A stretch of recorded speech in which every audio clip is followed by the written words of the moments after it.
Breaking news এই মুহূর্তে mid day মিলের বরাদ্দ বৃদ্ধি, প্রাথমিকে 39 পয়সা বরাদ্দ বৃদ্ধি। আপনাদের জানিয়ে রাখবো মিড ডে মিলের বরাদ্দ বৃদ্ধি করা হলো। আরো ডিটেল আপনাদের জানাবে সোমরাজ, রয়েছে প্রতিনিধি আমার সঙ্গে। সোমরাজ, এ বিষয়ে বিস্তারিত জানতে চাইবো।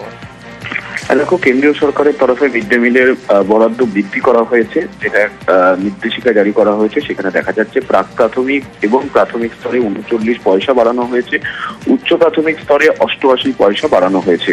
আর এই বরাদ্দ বৃদ্ধির ফলে বর্তমানে 6 টাকা 19 পয়সার জায়গায় বেড়ে হলো 6 টাকা 58 পয়সা, এবং উচ্চ প্রাথমিকে 9 টাকা 29 পয়সা থেকে বেড়ে হলো 10 টাকা 17 পয়সা। এই মিড ডে মিল প্রকল্পে কেন্দ্র দেয় 60% টাকা এবং রাজ্য দেয় 40% টাকা। এর আগে 2024-এর নভেম্বর মাসে, অর্থাৎ গত বছরের নভেম্বর মাসে মিড ডে মিলের বরাদ্দ বাড়ানো হয়েছিল। ফের 5 মাসের মাথায় মিড ডে মিলের বরাদ্দ বাড়ালো কেন্দ্রীয় সরকার। বেশ।